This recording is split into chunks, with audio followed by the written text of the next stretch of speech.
जानना है क्वथनांक किसे कहते हैं। तो क्वथनांक मतलब बॉइलिंग पॉइंट, बहुत इंपॉर्टेंट टॉपिक है, इसको बहुत अच्छे से ध्यान देना है, दिमाग में घुसा लो कि बॉइलिंग पॉइंट किसे कहते हैं। ठीक है, देखो बॉइलिंग पॉइंट इतना आप लोग रटे रहते हो कि इसके बॉइलिंग पॉइंट इतने हैं, इतनी डिग्री सेल्सियस है, इसकी इतनी डिग्री सेल्सियस है। तो देखो इसको क्या होता है कि बॉइलिंग पॉइंट हमको रटना ही पड़ता है वैल्यू को, लेकिन बॉइलिंग पॉइंट होता क्या है, क्योंकि इसमें 3 स्टार लगे, मतलब ये बहुत इंपॉर्टेंट है, हर साल पूछता है।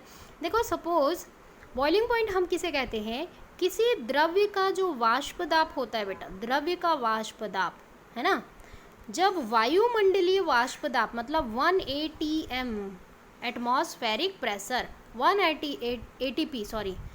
ATP एटमॉस्फेरिक प्रेशर जो होता है उसके बराबर हो जाता है, तो उसको हम उस द्रव्य का क्या कहेंगे, बॉइलिंग पॉइंट कहेंगे। फिर से देख लो, किसी द्रव्य का वाष्प दाब 1 atm मतलब वायुमंडलीय वाष्प दाब के बराबर हो जाता है, तो हम उसे उस द्रव्य का बॉइलिंग पॉइंट या क्वथनांक कहते हैं। अब इसे समझने का बहुत इजी पैटर्न है। देखो थ्योरी तो आप देख ही सकते हो, थ्योरी रटने का काम है, लेकिन अगर समझ लो तो आपको थ्योरी इजीली लिखा जाएगा, आपको रटने की ज़रूरत नहीं। एक कंटेनर हमने लिया, उस पर हमने जल डाल दिया। अब आपको बचपन से मालूम है भाई कि H2O का आपका क्वथनांक मतलब बॉइलिंग पॉइंट 100 डिग्री सेल्सियस पे है। मतलब आप जब इसको गर्म करते हो तो 100 डिग्री सेल्सियस पे जब ये वाष्पदाब मतलब 100 डिग्री सेल्सियस पे टेम्परेचर ताप चला जाता है, टेम्परेचर चला जाता है, तो इसका वाष्पन होने की प्रक्रिया स्टार्ट हो जाती है। ठीक है, अब देखो इसको और समझना है इजी। ये द्रव्य मतलब जल का वाष्पदाब है ये, ठीक है, वायुमंडलीय वाष्पदाब है ये, क्लियर हो रहा है। 1 ATP वायुमंडलीय वाष्पदाब और वाटर H2O का वाष्पदाब 100 डिग्री पे, ठीक है, ये हो गया 100 डिग्री सेल्सियस। अब ताप बढ़ा 100 डिग्री, ये ताप बढ़ते बढ़ते बढ़ते बढ़ते बढ़ते जब यहाँ पे आपका 1 atm मतलब जल का वाष्पदाब इस वाष्पदाब के बराबर हो गया, मतलब ये वायुमंडलीय दाब के बराबर पहुंच गया, तो इसका वाष्पन प्रक्रिया होने लगेगा, मतलब इसमें बॉइलिंग होने लगेगी, उबाल आने लगेगा। तो यही चीज़ होता है क्वथनांक। क्लियर हो रहा है यहाँ पे, क्लियर हुआ यहाँ पे। देखो बहुत अच्छे से ध्यान में देना है। अगर हमारा द्रव्य है, द्रव्य का वाष्पदाब यहाँ पे है इस लेवल पे, जब हमने ताप दिया ये धीरे धीरे इंक्रीज हो रहा है और इंक्रीज होते होते ये यहाँ पे वायुमंडल दाब पे पहुँच गया, तो इसका वाष्पन प्रक्रिया होना स्टार्ट हो जाता है, मतलब द्रव्य का वो क्या कहलाएगा, बॉइलिंग पॉइंट कहलाएगा। उबाल आने लगा मतलब बॉइलिंग पॉइंट हो गया। तो इसी को हम लोग डेफिनेशन में समझते हैं, वह बिंदु जिसमें कोई द्रव्य गैसीय अवस्था में प्रवेश करती है। देखो बॉइलिंग पॉइंट किसे कहते हैं या क्वथनांक बिंदु किसे कहते हैं, वह बिंदु जिसमें कोई द्रव्य क्या करता है, अपने गैसीय अवस्था में चला जाता है या वाष्पन की प्रक्रिया में हो जाता है, उस अवस्था उस बिंदु को हम क्या कहेंगे, उसका क्वथनांक कहते हैं।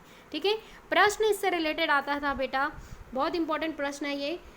100 डिग्री सेंटीग्रेड पर ऐसा क्या होता है कि जल का वाष्पन होता है, क्या कारण है बताइए। तो क्या कारण है, देखो अभी मैंने बताया एक पात्र में हमने, आप पात्र बना सकते हो, जल लिया उसको गर्म किया, गर्म करने पे जल का वाष्पदाब है यहाँ पे जैसे जैसे ताप में वृद्धि हुई वैसे वैसे वाष्पन की प्रक्रिया, जब ताप एक निश्चित उस पे पहुँच गया पॉइंट पे, क्योंकि जल का ताप मतलब जल का वाष्पन कौन से ताप में होना है, 100 डिग्री सेल्सियस पे, मतलब ताप अगर 100 डिग्री सेल्सियस पे पहुँचा तभी आपका वाष्पन होगा, इस जल का वाष्पन होगा। ठीक है, तो क्या हो रहा है कि आपको ताप इतना बढ़ाते हुए जाना है कि ताप 100 डिग्री सेल्सियस पे पहुंच जाए, तब ये वायुमंडलीय दाब के बराबर इसके दाब होने लगेंगे, मतलब ये द्रवीय अवस्था से वाष्पित अवस्था में या गैसीय अवस्था में प्रवेश कर जाएगा। तो इसमें यही लिखना है, वाष्प दाब बराबर मतलब द्रव्य का वाष्प दाब बराबर वायुमंडलीय वाष्प दाब होता है, तब ये जल क्या होते हैं, वाष्पन की प्रक्रिया करते हैं 100 डिग्री सेल्सियस पे। तो इसमें आप रीज़न भी ये लिख सकते हो कि जब जल को ताप दिया जाता है तो एक निश्चित ताप, जब 100 डिग्री सेल्सियस पे जल का तापक्रम पहुंच जाता है, तब उनमें वाष्पन की प्रक्रिया होती है और वही कहलाती है जल का वाष्पन। क्लियर हो रहा है। अब कारण अगर डेफिनेशन में और अच्छे से लिखना है तो ऐसे लिख सकते हो कि क्वथनांक वह ताप है जिस पर किसी विलयन का वाष्प दाब वायुमंडलीय दाब के बराबर हो जाता है। देखो बहुत इजी है, देखो एक कोई द्रव्य है, द्रव्य या H2O ही ले लो, इसका वाष्प दाब यहाँ है, वायुमंडलीय वाष्प दाब आपका यहाँ पे है। जैसे जैसे ताप में वृद्धि होगी वैसे वैसे जब एक स्थिति ऐसी आएगी कि इसका जो वाष्प दाब है, इस द्रव्य का वाष्प दाब, ये वायुमंडलीय वाष्प दाब के बराबर, मतलब इसको टच कर देता है। वायुमंडलीय मतलब 180 m दाब को यहाँ पे छू जाएगा। जहाँ ये टच किया वो क्या हो जाएगा, वाष्पन की प्रक्रिया होगी, मतलब वो उसकी बॉइलिंग पॉइंट होगी, क्वथनांक होगा, उसमें वाष्पन प्रक्रिया स्टार्ट हो जाएगी। क्लियर हो रहा है ये चीज़? तो यही चीज़ आपको इसमें समझना है। क्लियर हो रहा है? इसमें जैसे एग्जाम्पल हम देख सकते हैं, बहुत सारे एग्जाम्पल हैं। जैसे हमने एक जल लिया है ना, जल में हमने डाला है एथेनॉल C2H5 है ना, शराब। तो शराबी लोग क्या करते हैं, शराब लेते हैं और उसमें पानी मिलाते हैं और पी जाते हैं, लेकिन अपन को पीना नहीं है, अपन इसका वाष्प पदार्थ देखेंगे। देखो प्रभाजी आश्वासन आपने 11वीं में पढ़ा है, क्या है प्रभाजी आश्वासन? अगर नहीं पता है तो बहुत पिटाई खाओगे बच्चों तुम लोग। प्रभाजी आश्वासन तुम लोगों को मालूम है, ये पृथक करने की एक प्रक्रिया है, द्रव्य से द्रव्य को पृथक करने की प्रक्रिया। क्लियर हो रहा है? ये आप लोग पढ़े हो, प्रभाजी आश्वासन साम्य अवस्था के ही चैप्टर में आपका है। द्रव्य से द्रव्य को पृथक करने की प्रक्रिया में हम प्रभाजी आश्वासन का प्रयोग करते हैं। तो देखो क्या होता है कि एक कंटेनर में आपका शराब है, मतलब एक ग्लास में उसने पानी और शराब मिलाया। एक आदमी है भाई साहब, इसने क्या किया, एक गिलास लिया, उसमें पानी लिया, शराब लिया, ठीक है, दोनों को मिक्स किया। अब क्या हुआ कि उसका मूड बदल गया, उसको शराब नहीं पीना है, उसको सिर्फ पानी पीना है। ठीक है, तो अब पानी पीना है, तो दोनों का क्वथनांक देखो भाई, दोनों का जो क्वथनांक बॉइलिंग पॉइंट है अलग है। एक का बॉइलिंग पॉइंट होता है इसका बॉइलिंग पॉइंट होता है 40, इसका होगा 100 डिग्री सेल्सियस पे, और इसका जो बॉइलिंग पॉइंट है 78.5 होता है। ठीक है, क्लियर हो रहा है? तो दोनों का बॉइलिंग पॉइंट देखो अलग अलग है। क्लियर है? यहाँ पे दोनों का बॉइलिंग पॉइंट, क्वथनांक बिंदु दोनों अलग अलग है। अब इसको क्या करना है, इसका मूड बदल गया इस भाई साहब का, इसको वो भाई पानी बस पीना है, पानी वहाँ पे है नहीं, सिर्फ इसी में मिला हुआ है। तो वो क्या करेगा, अब इसको प्रभाजी आश्वासन से दोनों द्रवों को अलग करेगा, दोनों द्रव है, तो ये क्या करेगा, गर्म करेगा। अब देखो गर्म करेगा तो एक का क्या हो रहा है, देखो यहाँ पे जल है, ये जल हो गया जिसका 100 डिग्री सेल्सियस है। अब ये जो है ये 78 है। ठीक है, ये हो गया अल्कोहल। ठीक है, तो एथिल अल्कोहल का ये वायुमंडलीय दाब है। तो अब देखो यहाँ पे क्या हो रहा है, उसने गर्म किया, जब तापक्रम 78.5 डिग्री सेल्सियस पे पहुँच गया तो ये क्या हो गया, ये वाष्पन की प्रक्रिया में पहुँच गई। जल की अपेक्षा पहले वाष्प कौन बना, आपका अल्कोहल बना। अल्कोहल पहले वाष्पित होके बाहर निकल गया, बचा हुआ शेष, अब वहाँ पे वाष्पन की प्रक्रिया 78 डिग्री सेल्सियस पे हो गई।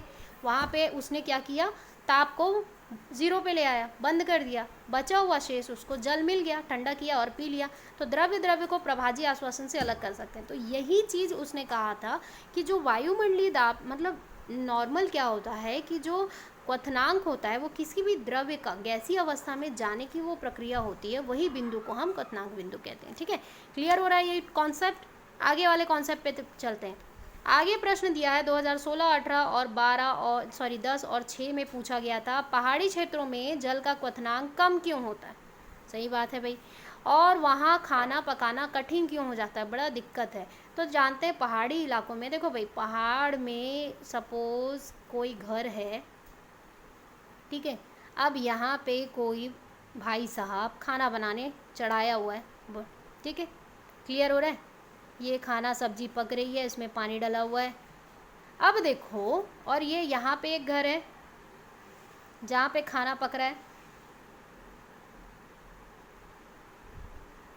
क्लियर हुआ? देखो यहाँ पे मैंने चित्र बना के आपको समझा रही हूँ, बहुत इजी है इसको समझना। आंसर आप सेल्फ लिख सकते हो, खुद से लिख सकते हो, कोई वो नहीं है कि उसको लिखवाना पड़ेगा, इतना दिमाग आपको खुद लगाना है। और नहीं बनेगा तो मैं बैठी हूँ, फिर आप मुझे मैसेज कर सकते हो। ठीक है, तो देखो पहाड़ी इलाकों में क्या हो रहा है भाई, हमको ध्यान देना है। पहाड़ी इलाकों में जो ATM है, ATM इसके ऊपर हो गया, मतलब ATM मान के चलो इसके ऊपर आ गया यहाँ पे, ठीक है, और ऊपर यहाँ पे नहीं टिक कर सकती, यहाँ लिखा हुआ है, चलो सपोज मान लो यहाँ पे ATM है, सबसे आखिरी वायुमंडलीय दाब यहाँ पे, ये पहाड़, ये वायुमंडलीय दाब। क्लियर हो रहा है? अब एक वायुमंडलीय दाब, अभी जो पहाड़ के नीचे वाला घर है उसका वायुमंडलीय दाब यहाँ, मतलब यहाँ पे मान के चलो, ठीक है। अब देखो टोटल वायुमंडलीय दाब यहाँ पे है, सबसे ऊपर वाला सरफेस। अब ये घर में इस वायुमंडलीय दाब का भी प्रेशर लग रहा है, प्रेशर मतलब दाब लग रहा है, इधर का भी इसको प्रेशर लग रहा है। तो अब क्या हो रहा है कि इसमें जो वाष्पन हो रही है, इसमें क्या हो रहा है, इसका जो क्वथनांक बॉइलिंग पॉइंट है वो ज़्यादा है। 100 डिग्री से ताप देंगे क्योंकि प्रेशर बहुत ज़्यादा है, तो ताप ज़्यादा लगेगा, तब बॉइलिंग होगा और खाना जल्दी पकेगा। देखो अगर ताप ज़्यादा लगे, दाब ज़्यादा लगेगा, ताप ज़्यादा लगेगा तो खाना जल्दी ही पकेगा भाई। अब इसमें क्या हो रहा है, ये वायुमंडलीय दाब टोटल लंबाई कितनी है, मान लो इतनी दूर है, ठीक है। ये पूरा घर इतना दूर का दाब सहन कर रहा है, इस घर में पक रहा खाना इतने दूर का दाब सहन कर रहा है। पहाड़ के ऊपर अब इतना दूर का टोटल दाब है जिसमें वो इतना दूर का ही दाब को क्या करेगा, बर्दाश्त करेगा। तो जाहिर है इसका जो बॉइलिंग पॉइंट है वो कम हो जाएगा, 100 डिग्री सेल्सियस से कम हो जाएगा। जल का बॉइलिंग पॉइंट मान के चलो कि 75 डिग्री सेल्सियस पे आ जाएगा या 65 पे आ जाएगा। क्लियर है। तो यहाँ पे पानी जल्दी उबल जा रहा है, कम ताप में पानी तो जल्दी उबल जा रहा है, ठीक है। लेकिन दिक्कत क्या हो रही है, दाब कम लग रहा है जिसके कारण खाना पकने में टाइम लग रहा है। अब आया समझ में। देखो फिर से, पहाड़ के ऊपर जो घर है या फिर आप पहाड़ के ऊपर चले जाओ, वहाँ पे पानी जल्दी गर्म हो जाएगा लेकिन पकने में टाइम लगता है, खाना को पकने में। क्यों? क्योंकि वायुमंडलीय दाब क्या होता है, इसमें क्या होता है, वाष्पन जल्दी हो रही है। इसमें क्या हो रहा है, वाष्पन की जो प्रक्रिया है वो नीचे उपस्थित घर के वाष्पन की प्रक्रिया की तुलना में अधिक हो जाएगा।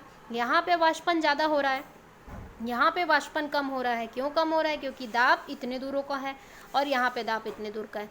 आ रहा है समझ में? फिर से क्लियर करो।